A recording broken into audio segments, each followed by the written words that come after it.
show you how I assemble my Chinese fried rice. It's always good to cook your rice, old rice. If you have too much rice or you're thinking about this ahead of time, make your rice. It's better to work with old rice. So I already made this in my rice cooker. I'm using a brown rice just because it's a little bit healthier. I have a mixture of corn, peas, and carrots. You can buy them frozen. You can do whatever you want. I cut up the carrots myself. I added in the other vegetables.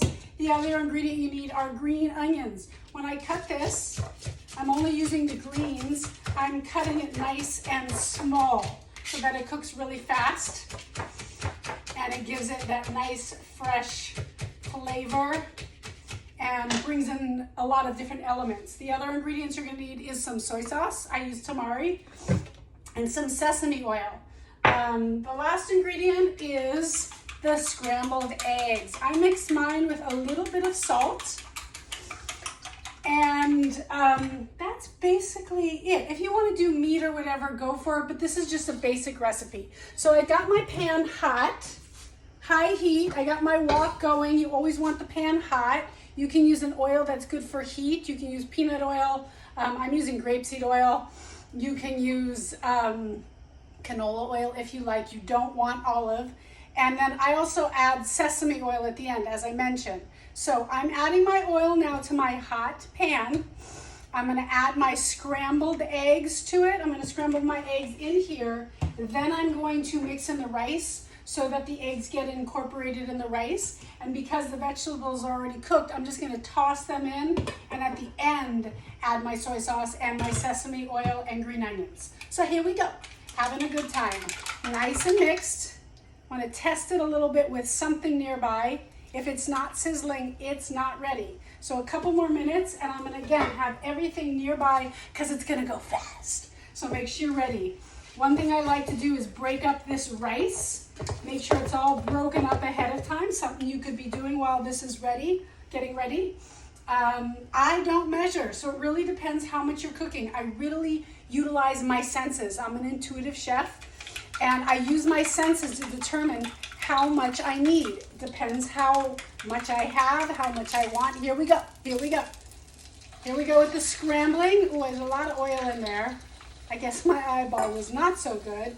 I'm gonna let it mix a bit, scramble a bit, and that's when I'm gonna add my rice to it. Once the egg gets scrambled and it's already cooked, I don't wanna add like raw egg to the rice, not for health reasons, but just consistency reasons. So you can check out what's happening here.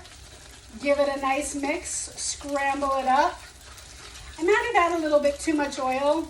That's okay. I know that I have plenty of rice. Maybe that means I have not enough eggs, but we'll try it out. No, there's no perfection here. I'm teaching you cooking methods, how to cook with your own intuition and the right ingredients help. Okay, see how my eggs are scrambling nice?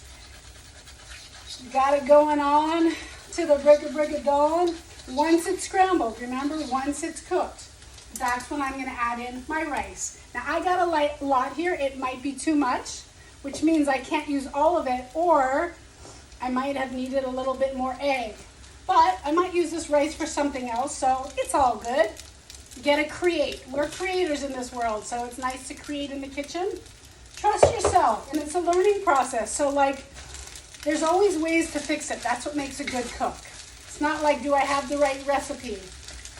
Do I know how to figure it out? Do I know how to fix mistakes? If it's not mistakes, like you have to throw it out, you can always add to it. You can't take away, but you can always add. So start small and add more. So check out my ratio. Do you see my eggs in this pan, right? Maybe if you like eggs, you could add a little more. If you want to measure, go for it. If you want to follow a recipe, it's a good idea for the first time until you get the hang of what you're doing. I think for me, I did a really good job here. I like the ratio of egg to rice. I'm making sure I'm integrating everything. Keep the spoon down, otherwise your food's gonna go flying and your hat's gonna go flying. Keep the spoon down, integrate the rice with the egg. Once everything is integrated, I wanna make sure the rice has the taste of the soy sauce. You can always add more, but you can't take it away. So I'm gonna use my eye, I spy. I can always add more, right? Give it a mix right away. Otherwise, that soy sauce will like saturate some pieces of rice and it's gonna be way too salty. Looking really good. Look how the color changed. Now, I'm gonna save my sesame oil for last.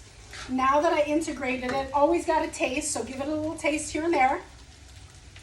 See what you got going. I can taste the soy, I see the color. Again, every piece of that rice needs some love. I equate love with flavor. Once it's all integrated, here goes the vegetables. I'm gonna start with half in case I have too much. I don't have to take it out. I wanna see all these vegetables, I wanna taste them, but I don't want it to overpower the rice, right? What are you thinking here? What's the ratio? Are you thinking I made a mess? You're probably right. I think I have plenty of vegetables in here. If I wanted, I can make a whole other batch or not, but this is a lot of rice. This could feed a mini army, depending on how many people you're feeding. The last two ingredients I'm gonna add are my green onions. Again, go slow. You can always take it away. You can't take it away. You can always add more. Ooh, I wish you had smell-o-vision. It smells so good. Wait till you hit it with the sesame oil. Oh my goodness. You can smell it, but it brings it all together. This oil is a must when you're making Chinese food. You always need fat, but when it comes to Asian cuisine like Chinese, you gotta have the sesame oil as your fat. Check it out. It looks beautiful. I can't wait to eat it. I'm gonna eat it. Try it, people. Chaparral.